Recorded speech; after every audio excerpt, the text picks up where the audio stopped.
प्राचीन भारतीय इतिहास के क्रम में पाषाण युग के प्रमुख प्रश्नों को हम देखेंगे जो लगभग सभी परीक्षाओं में पूछे गए हैं। तो प्रश्न संख्या आपका 1 है कि रॉबर्ट ब्रूस फुट थे एक, तो इसका सही ऑप्शन हो जाएगा ऑप्शन ए और बी। और इसकी विस्तृत जानकारी के लिए आप स्क्रीनशॉट ले सकते हैं।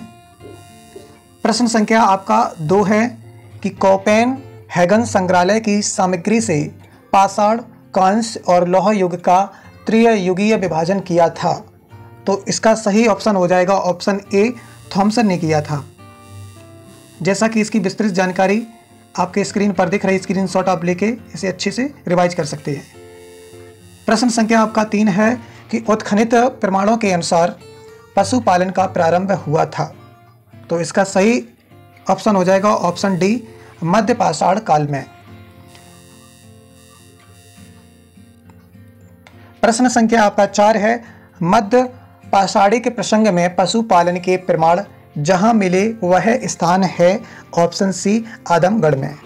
प्रश्न संख्या आपका 5 है कि निम्नलिखित में से किस स्थान से हड्डी के उपकरण प्राप्त हुए हैं, तो इसका सही आंसर हो जाएगा ऑप्शन सी और डी, महदाह से और सराय नाहर राय से।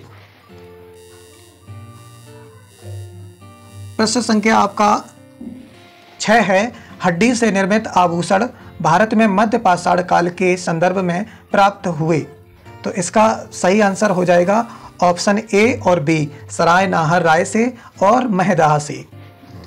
प्रश्न संख्या आपका 7 रहेगा एक ही कब्र से 3 मानव कंकाल निकाले गए, तो ये ऑप्शन आपका ये ठीक हो जाएगा ऑप्शन बी, दमदमा से।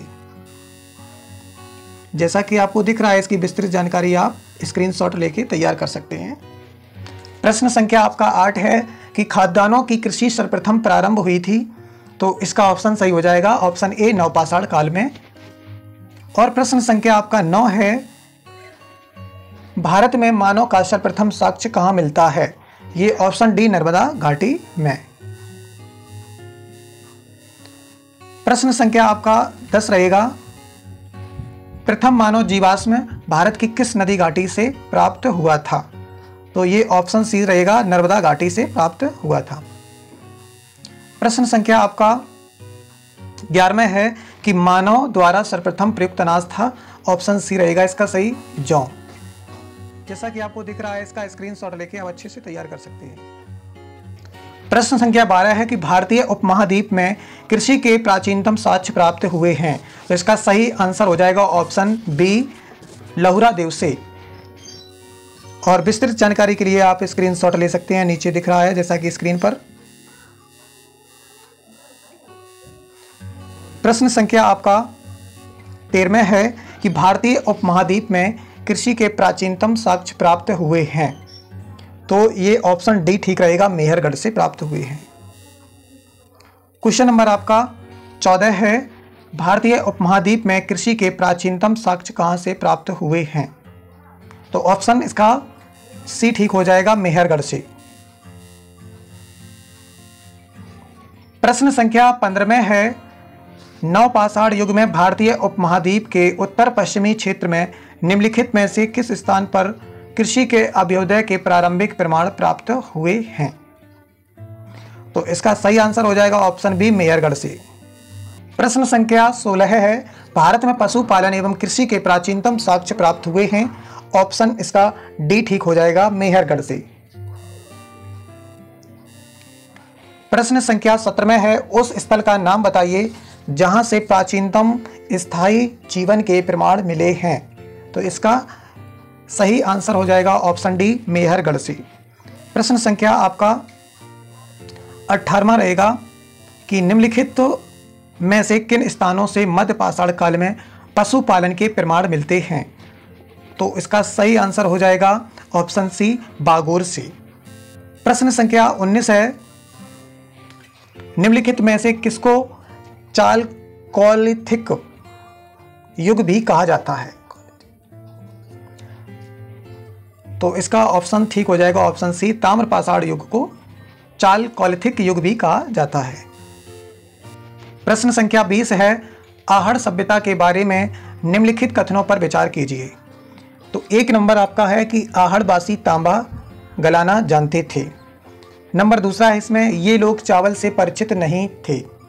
नंबर तीसरा है इसमें धातु का काम आहड़बासियों की अर्थव्यवस्था का एक साधन था। और इसका चौथा नंबर है जो यहाँ से काले रंग के मृद भांड मिले हैं जिन पर सामान्यतः सफ़ेद रंग से ज्यामितीय आकृतियाँ उकेरी गई हैं। अब इसमें से आपको बताना है कि सही विकल्प का चयन कीजिए कि इसमें जो 4 आपको दिए हैं तो चारों में कौन सी विशेषताएं ठीक हैं। तो इसका ऑप्शन पहले ही आपका ठीक हो जाएगा, यानी ऑप्शन ए ठीक हो जाएगा, यानी 1, 3 और 4 जो नंबर दिया है ये ठीक हैं। और दूसरा ये लोग चावल से परिचित नहीं थे, ये इसमें गलत है, चावल से परिचित थे। ठीक है, हाँ। और इसकी अगर विस्तृत जानकारी आपको लेना है तो नीचे आपको जैसा कि स्क्रॉल हो रहा है आप इसका स्क्रीनशॉट ले सकते हैं। प्रश्न संख्या आपका 21 है, निम्न में से किस एक पुरा स्थल से पाषाण संस्कृति से लेकर हड़प्पा सभ्यता तक के सांस्कृतिक अवशेष प्राप्त हुए हैं। तो इसका सही ऑप्शन हो जाएगा ऑप्शन बी, मेहरगढ़। प्रश्न संख्या आपका 22 है, नवदा टोली का उत्खनन किसने किया था।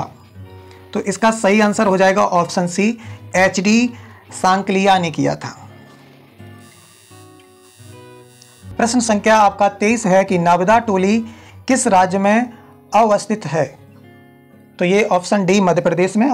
प्रश्न संख्या 24 है, बृहत पाषाण स्मारकों की पहचान की गई है, आपके समक्ष है। तो इसका सही आंसर हो जाएगा ऑप्शन बी, मृतक को दफनाने के स्थान के रूप में। और आप इसका स्क्रीनशॉट ले सकते हैं। 25 नंबर आपका है। प्रश्न संख्या 25 है, राख का टीला निम्नलिखित किस नवपाषाणिक स्थल से संबंधित है। तो इसका सही आंसर हो जाएगा ऑप्शन बी, संगनकल्लू। प्रश्न संख्या 26 है, भीमबेटका किसके लिए प्रसिद्ध है। तो ये ऑप्शन 8 इसका ठीक हो जाएगा, गुफाओं के शैल चित्र के लिए भीमबेटका प्रसिद्ध है। प्रश्न संख्या 27 है, निम्न में से कौन सा स्थल प्रागैतिहासिक चित्रकला के लिए प्रसिद्ध है। तो इसका ऑप्शन बी ही ठीक हो जाएगा, भीमबेटका। प्रश्न संख्या 28 है, भीमबेटका की गुफाएं कहाँ स्थित हैं। तो इसका सही आंसर हो जाएगा ऑप्शन डी, अब्दुल्लागंज रायसेन में स्थित हैं। प्रश्न संख्या 29 है कि भारत में किस शिलाश्रय से सर्वाधिक चित्र प्राप्त हुए हैं। तो इसका ऑप्शन बी ठीक हो जाएगा, भीमबेटका। प्रश्न संख्या 30 है, निम्नलिखित में से किस भारतीय पुरातत्ववेत्ता ने पहली बार भीमबेटका गुफा को देखा और उसके शैल चित्रों के प्रागैतिहासिक महत्व को खोजा। तो इसका ऑप्शन सी ठीक हो जाएगा, बी.एस. पकंकर ने।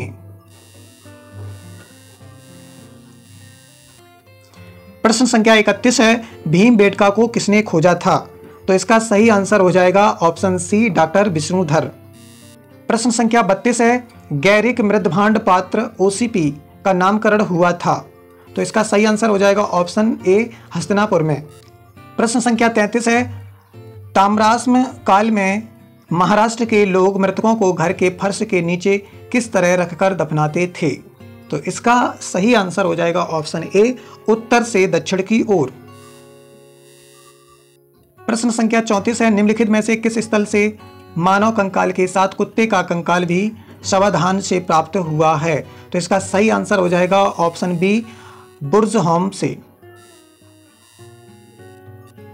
प्रश्न संख्या आपका 35 है, निम्नलिखित में से किस स्थान पर मानव के साथ कुत्ते को दफनाए जाने का साक्ष्य मिला है। तो ऑप्शन ए ठीक हो जाएगा, बुर्जहोम से। प्रश्न संख्या आपका 36 रहेगा, गर्त आवास के साक्ष्य प्राप्त हुए हैं। तो इसका सही आंसर हो जाएगा ऑप्शन ए, बुर्जहोम से। प्रश्न संख्या 37 है, निम्नलिखित युग्मों पर विचार कीजिए। एक तरफ आपका है ऐतिहासिक स्थान और दूसरी तरफ है क्षति का कारण। तो फर्स्ट नंबर आपका है बुर्जहोम, इसके समक्ष है शैलकृत देव मंदिर। दूसरा नंबर है चंद्रकेतुगढ़, इसके समक्ष है टेराकोटा कला। थर्ड नंबर है गणेश्वर, इसके समक्ष है ताम्र कलाकृतियाँ। तो इसका हमें सही ऑप्शन बताना, सही सुमेलित करना कि कौन सा सही सुमेलित है कि नहीं है। तो फर्स्ट नंबर हमारा सही रहेगा कि डी 2 और 3 ठीक रहेगा। तो इसका जो चंद्रकेतुगढ़ है, इसका जो टेराकोटा है वो ठीक है। और तीसरा है गणेश्वर, ये इसका जो सही मिलान है ताम्र कलाकृतियाँ, ठीक है। तो इसका ऑप्शन डी ठीक हो जाएगा। अगर आपको इसके बारे में विस्तृत जानना है तो आप इसका स्क्रीनशॉट ले सकते हैं, जैसा कि समक्ष आपको दिख रहा है, ठीक है। प्रश्न संख्या 38 है कि विंध्य क्षेत्र के किस शिलाश्रय से सर्वाधिक मानव कंकाल मिले हैं। तो इसका सही ऑप्शन हो जाएगा ऑप्शन डी, लेक हिया।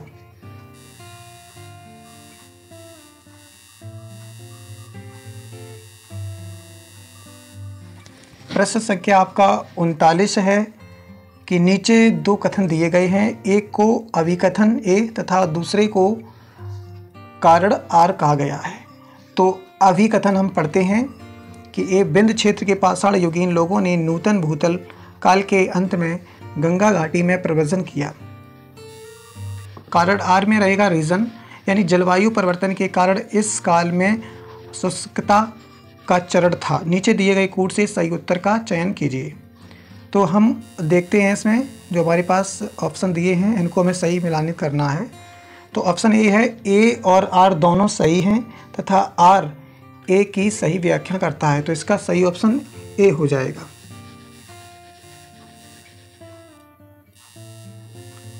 प्रश्न संख्या आपका है 40वां कि भारतीय पुरातत्व सर्वेक्षण निम्नलिखित विभागों मंत्रालयों में से किसका संलग्न कार्यालय है।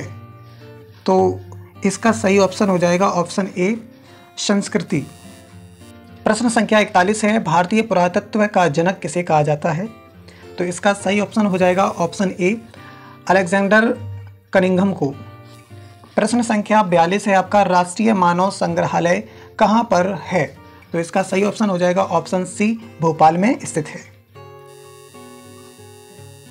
इस प्रकार से प्राचीन भारतीय इतिहास के पाषाण काल के कुल 42 प्रश्न जो महत्वपूर्ण प्रश्न थे वो आपके इस एक वीडियो में कवर हो गए हैं।